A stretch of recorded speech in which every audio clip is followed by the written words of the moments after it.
Cumprimento a igreja na paz do Senhor, amém? Gratidão pela oportunidade de mais uma vez estar aqui. Fazia dias que a gente não vinha. Teve um povo lá por casa ficando meio doente. A Helena chegava a estar pedindo para tomar remédio para vir para a igreja, que nós falamos para ela, ó, nós só vamos poder ir para lá a hora que tu melhorar. Chegava de noite, ela ia pegar o remédio e tomava. Glória a Deus.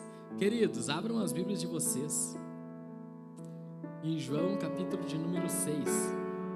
João, capítulo de número 6.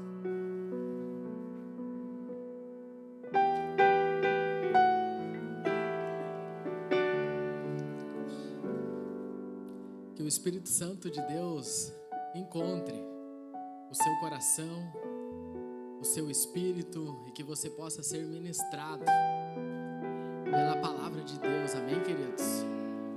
Que o seu coração esteja aberto enquanto você está aí abrindo a sua Bíblia, desfolhando ela, que o seu coração também esteja sendo aberto para receber tudo aquilo que Deus tem para ministrar, pois às vezes uma palavra é o suficiente para mudar toda a nossa história. Às vezes uma palavra que a gente recebe, que a gente toma posse daquela palavra e vive nela, muda toda a nossa vida, Rafa. Muda toda a nossa história, talvez até mesmo os planos que a gente fez na nossa vida e a gente pensou, nossa, estou com um planejamento para a minha vida que vai acontecer daqui 5 anos, 10 anos, 2 anos. Deus tem o poder e a capacidade de fazer em muito menos tempo. Deus tem o poder e a capacidade de fazer na nossa vida muito maior e melhor do que aquilo que a gente planeja. A Bíblia diz que os planos de Deus são maiores e melhores do que os que nós planejamos para nós mesmos. Então, queridos, quando a gente entende que lugar é esse que a gente entra em Deus, quando a gente entende que Deus tem essa capacidade que não é na nossa força, a gente começa a acessar aquilo que Deus tem para nós. Na maioria das vezes a gente não acessa, não porque a gente não quer, mas porque a gente está trilhando o caminho da forma errada. A Bíblia diz que a gente não recebe porque não sabemos pedir. E por que a gente não sabe pedir? Porque a gente às vezes não conhece, não anda perto de Deus o suficiente. E muitas das vezes a gente quer se envolver demais no trabalho de Deus para querer se sentir mais perto de Deus, quando na verdade você tem que trabalhar porque você já está perto de Deus, e por você estar tão perto do Pai, você se envolve no que Ele está fazendo, e por você se envolver no que Ele está fazendo, Deus começa a mandar recurso para a sua vida, começa a mandar gente para resolver os teus problemas, começa a solucionar aquilo que você achava ou pensava ser impossível. Essa é a matemática de Deus. Essa é a matemática do reino. Na matemática do reino, ninguém é maior que ninguém. Na matemática do reino, somos todos iguais para Deus. Na matemática do reino, o pequeno é o grande. Na matemática do reino, a gente aprende a segurar aquilo que Deus nos dá com as mãos abertas. Amém, queridos? E eu quero ministrar uma palavra que faz tempo que ela está no meu coração, e o Senhor falou comigo essa semana, e mesmo numa semana corrida, graças a Deus por uma semana corrida, a gente conseguiu parar um tempinho, ter um tempo com Deus. E esse trajeto que a gente faz para cá, o final de semana é maravilhoso, porque a estrada, não que a gente não converse em casa, mas quando tu tá dentro do carro, quem viaja sabe, dentro do carro você, parece que eu e o Marcelo estavam conversando, parece que a gente vai mais a fundo no assunto, né? Então é maravilhoso. A igreja achou? João, capítulo de número 6, diga amém.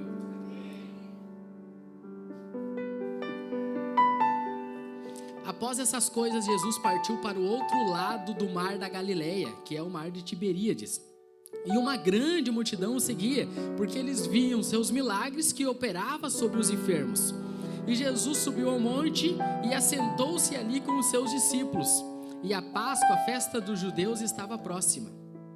Então Jesus, levantando seus olhos e vendo que uma grande multidão vinha até ele, disse a Filipe: onde nós compraremos pão para que essas pessoas possam comer? Mas dizia isso para pôr à prova, porque ele bem sabia o que iria fazer.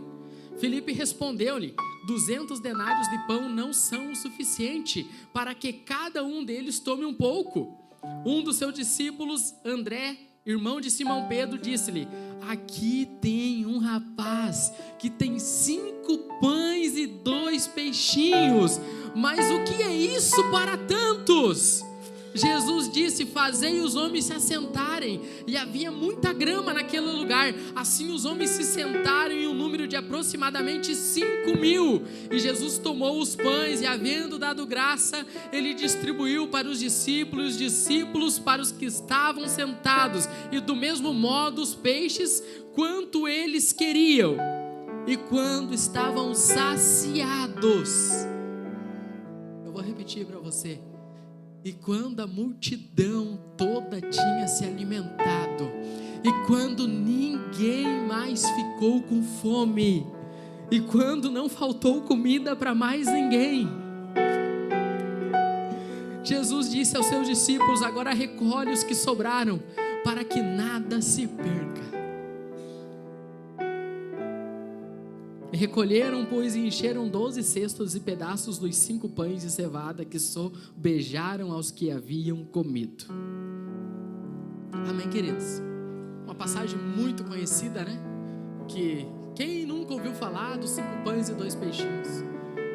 Tem até louvor dos 5 pães e 2 peixinhos. E vários louvores. E hoje talvez nós poderíamos aqui se apegar ao poder de Jesus, ao quanto Ele é poderoso e fez essa multiplicação. Mas eu quero falar sobre o poder da entrega. Eu quero falar sobre o poder de, numa multidão de mais de 5.000 pessoas, um coração disposto a entregar tudo que tinha. E não estamos falando de alguém que era muito rico, nós estamos falando de alguém que tinha pouco, mas estava disposto a entregar o pouco que tinha. Jesus está ministrando, e se a gente for ver a história, faz dias que ele vem ministrando. A multidão já estava acompanhando ele há mais ou menos uns 3 dias. Se hoje a gente sai para fazer uma viagem de 3 ou 4 horas, quem é casado, pai de família, sabe que tem uma mala que é só bolachinha, chocolate, salgadinho, suco, e por aí vai. No posto seguinte tem que parar porque ficou alguma coisa que não foi comprada. É assim. Pega o café, pega isso, pega aquilo. Quem dirá 3 dias aquele povo acompanhando? Ou seja, o menino não era o único que tinha comida, era o único que estava disposto a entregar. E Jesus, vendo a multidão com fome, algumas pessoas com fome, ele levanta uma pergunta para os seus discípulos: o que vamos dar de comer para este povo? O que a gente chama Felipe e diz: Felipe, tá vendo o pessoal com fome? O que a gente vai dar? A gente precisa alimentar. Felipe, com os seus olhos, diz: Senhor, o que nós temos de dinheiro é 200 denários, não vai dar para alimentar todo este povo. Mas Jesus faz essa pergunta para Felipe, não para apenas mostrar o problema. Jesus já sabia como resolver o problema. Jesus levantou a pergunta para Felipe revelar o que havia dentro do coração dele. E às vezes é assim na nossa vida. O Senhor começa a nos levantar perguntas em nosso coração. Como vamos resolver? De que forma vamos fazer? O desafio é grande demais para o objetivo que eu quero cumprir, mas a vontade de Deus, o grande desafio de Jesus com as perguntas em nosso coração não é para simplesmente nos amedrontar, é para nós revelar o nosso coração, porque Ele já tem a solução das nossas dúvidas. Jesus já tem a solução e já tem cada resposta para cada dúvida sua. Então Jesus faz essa pergunta já sabendo como iria resolver, porque o propósito real da pergunta era os seus discípulos revelarem o seu coração, porque diante de um desafio é quem a gente se revela quem nós somos. É muito fácil, sem desafio, eu bater no peito e dizer que eu sou de tal forma. É muito fácil, sem desafio na vida, com tudo em cada seu devido lugar, eu bater no peito e dizer: eu sou fiel, eu dizimo, eu oferto, eu sou temente a Deus, eu subo o monte, eu isso, eu aquilo, eu sou evangélico. É fácil falar, mas e quando a crise bate na tua porta? E quando a doença bate na tua porta? Quem se revela dentro de você?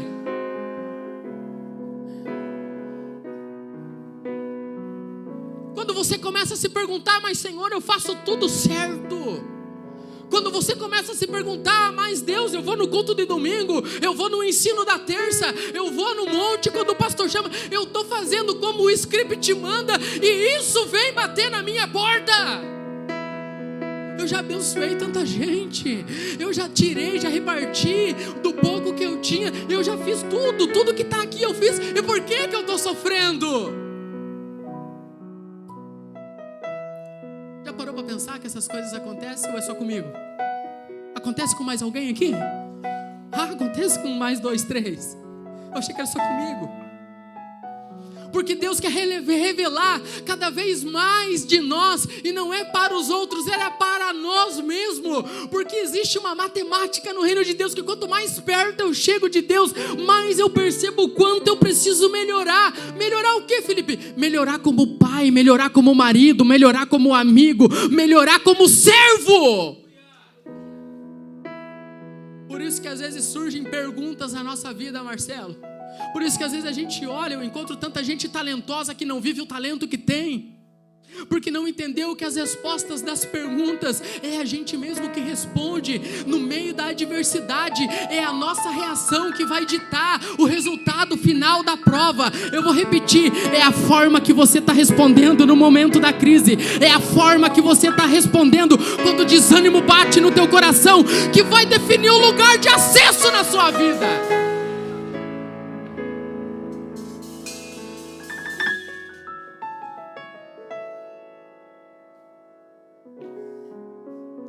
Jesus pergunta para Felipe, e Felipe dá a resposta dele.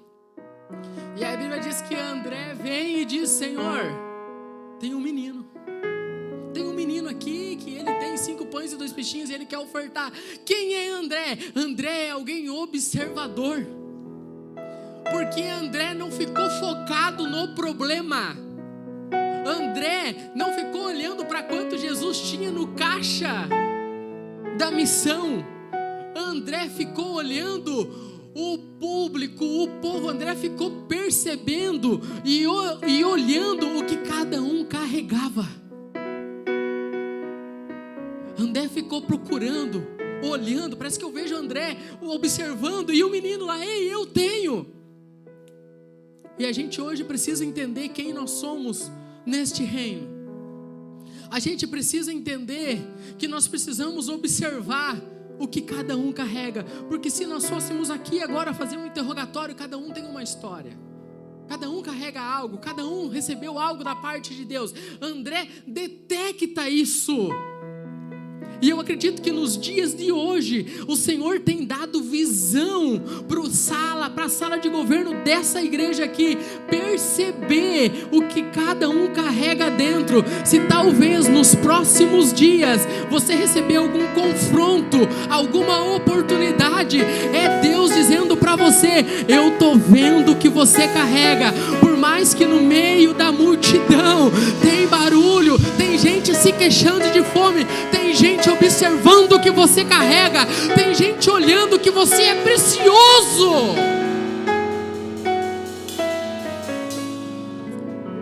Aí aquele menino decide entregar. André vai lá, pega na mão: vem cá então, eu vou mudar. O Jesus, tem aqui esse menino com 5 pães e 2 peixinhos, ele quer entregar o que ele tem. É pouco? Com certeza, olhando para a multidão, é muito pouco, sem dúvida nenhuma. E agora eu quero abrir um parênteses aqui. Quem nunca teve um amigo precisando de ajuda e olhou para o seu próprio armário e disse: meu Deus, é tão pouco que eu tenho, pastor Luiz, e eu tenho alguém precisando mais do que eu. nunca repartiu o pouco que tinha com alguém, porque este alguém precisava. Ou talvez quem nunca repartiu o pouco que tinha com você, porque você precisava. Talvez você nem sabe, essa pessoa nunca contou, mas talvez ela repartiu o pouco que ela tinha e ofertou na sua vida. Sabe qual é a minha oração hoje? É que o Senhor nos ensine a ter o coração desse menino. A minha oração hoje é que o Senhor nos ensine a gente parar de fazer as nossas matemáticas. Sabe, Josi, hoje a minha oração é que o Senhor nos ensine, nos dê um coração que não fique olhando para o quanto a gente ganha, para o quanto de corte de cabelo você consegue cortar durante a semana. A minha oração é que hoje a gente possa ter este coração de Deus, que a gente possa entender essa matemática de Deus, essa matemática que aquele menino conseguiu. Aquele menino entendeu algo que até hoje tem pessoas que não entenderam. Aquele menino entregou o pouco que tinha, mas até hoje o ato dele reverbera nos nossos dias.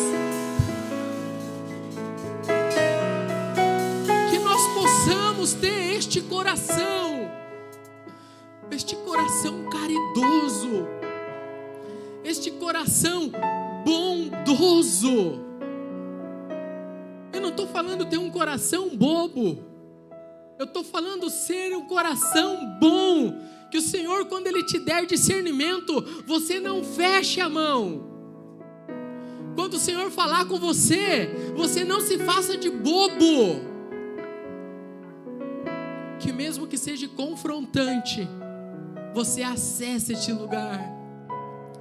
Que mesmo que o confronto seja gigante, você consiga, no meio da guerra de carne e espírito que acontece no momento em que Deus fala com você, você consiga deixar o Espírito de Deus prevalecer.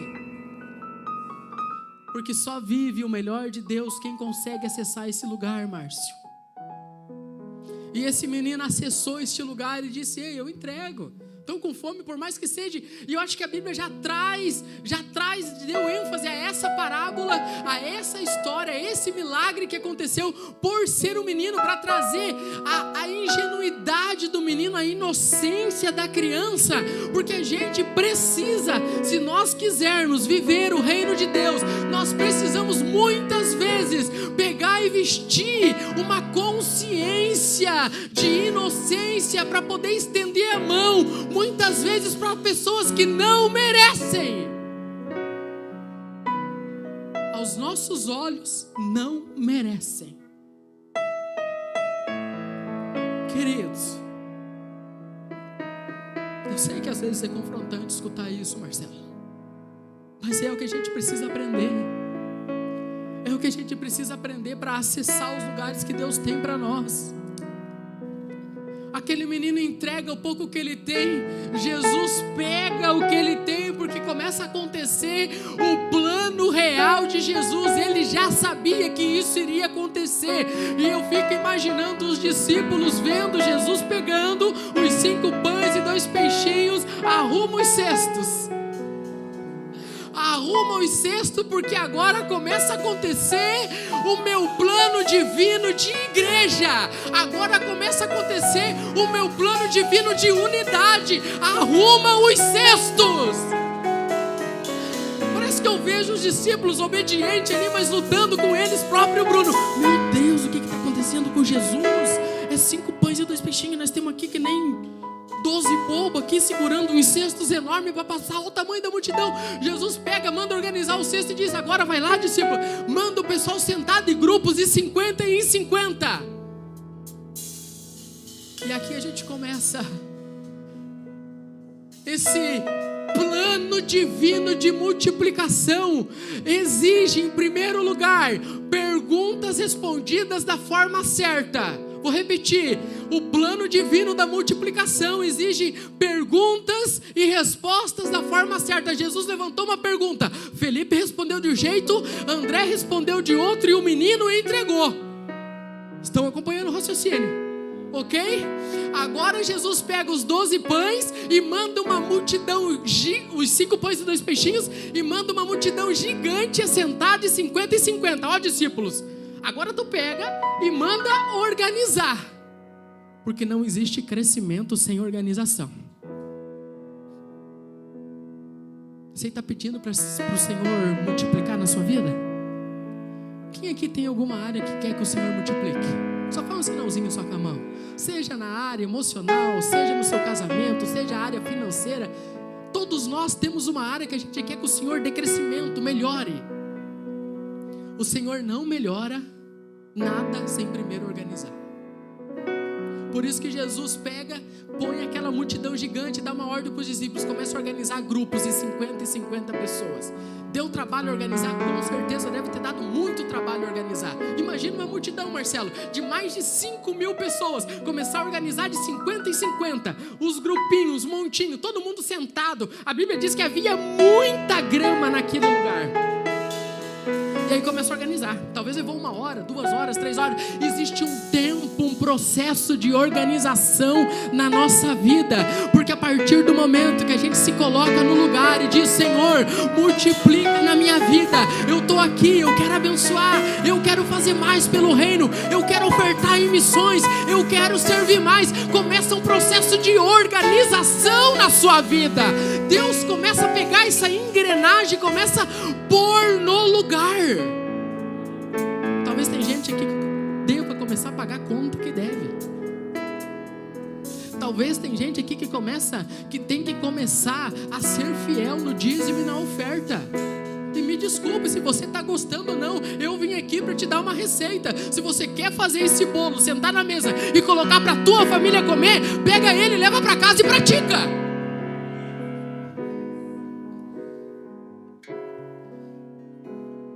O Senhor trabalha organizado. O Senhor trabalha organizado. Então tem gente aqui que talvez precisa começar a rever os seus princípios, a sua forma com que conduz a sua própria vida. Precisa começar a organizar. Se falou, cumpra. Vou repetir. Se você falou, cumpra. Não tenha medo de dizer não também. Amém? Então Jesus pega, começa, organiza o povo e aí manda pegar o quê? Os cestos. Eu fico imaginando essa cena acontecendo, Rafa. O povo está todo organizado. E o que tem para servir o povo? 5 pães e 2 peixinhos. Vocês acham que 5 pães e 2 peixinhos alimenta nós que estamos aqui? Na matemática humana não, né? Concordam que não?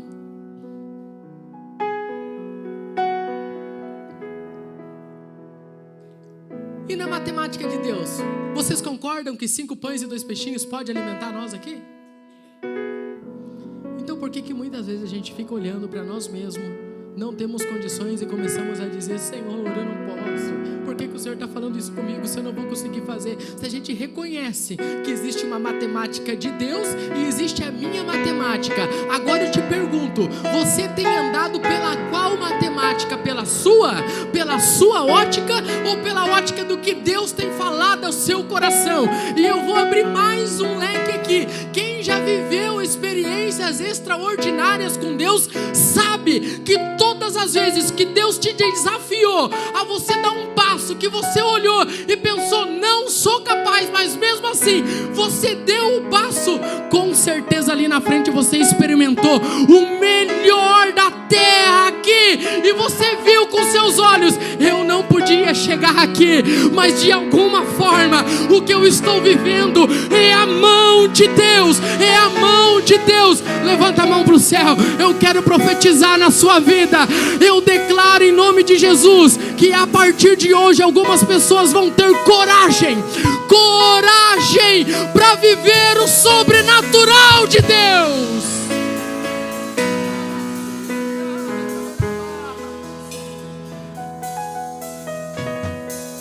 O problema é que a gente quer de bombejada, Marcelo. esse é o problema, pastor. A gente quer que o senhor vá lá, se mate orando pela nossa empresa, às madrugadas. Quem é empresário aqui sabe que recebe oração do pastor de madrugada: Senhor, abençoa a empresa dos meus filhos. E daí você fica lá, sentado, deitado. No outro dia, quando Deus fala contigo, você não abre a mão.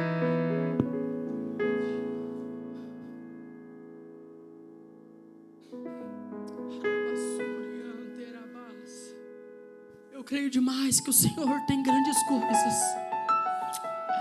Eu creio demais que o Senhor tem a capacidade de pegar gente que é improvável. Eu sou improvável.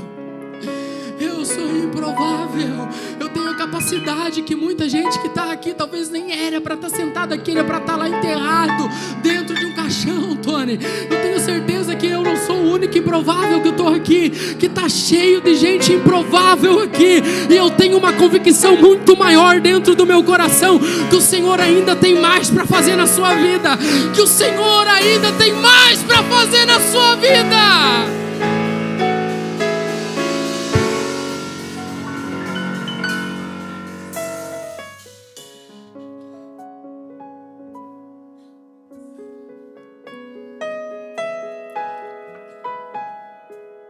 E aí começa o milagre, né? Concordamos que é um milagre? E eu acredito que Deus tinha, Jesus ali, tinha poder o suficiente. Preste atenção, queridos. Jesus tinha poder o suficiente para simplesmente pôr a mão naqueles pães, naqueles peixes. E a Bíblia diz que ele deu graças. Jesus tinha autoridade o suficiente para dizer: cresce pão, cresce, multiplica peixe.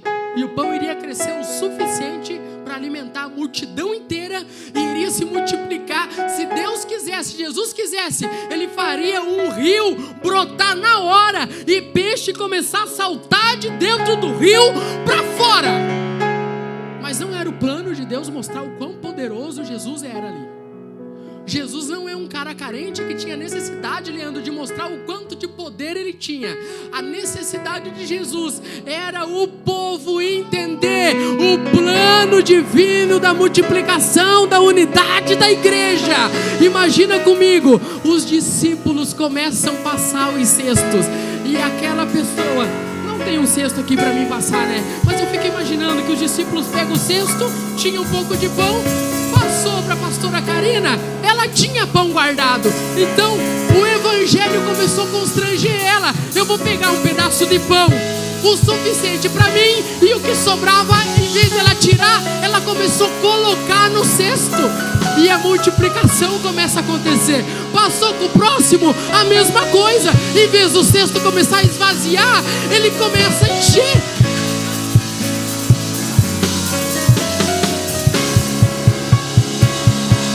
Que ruja o leão.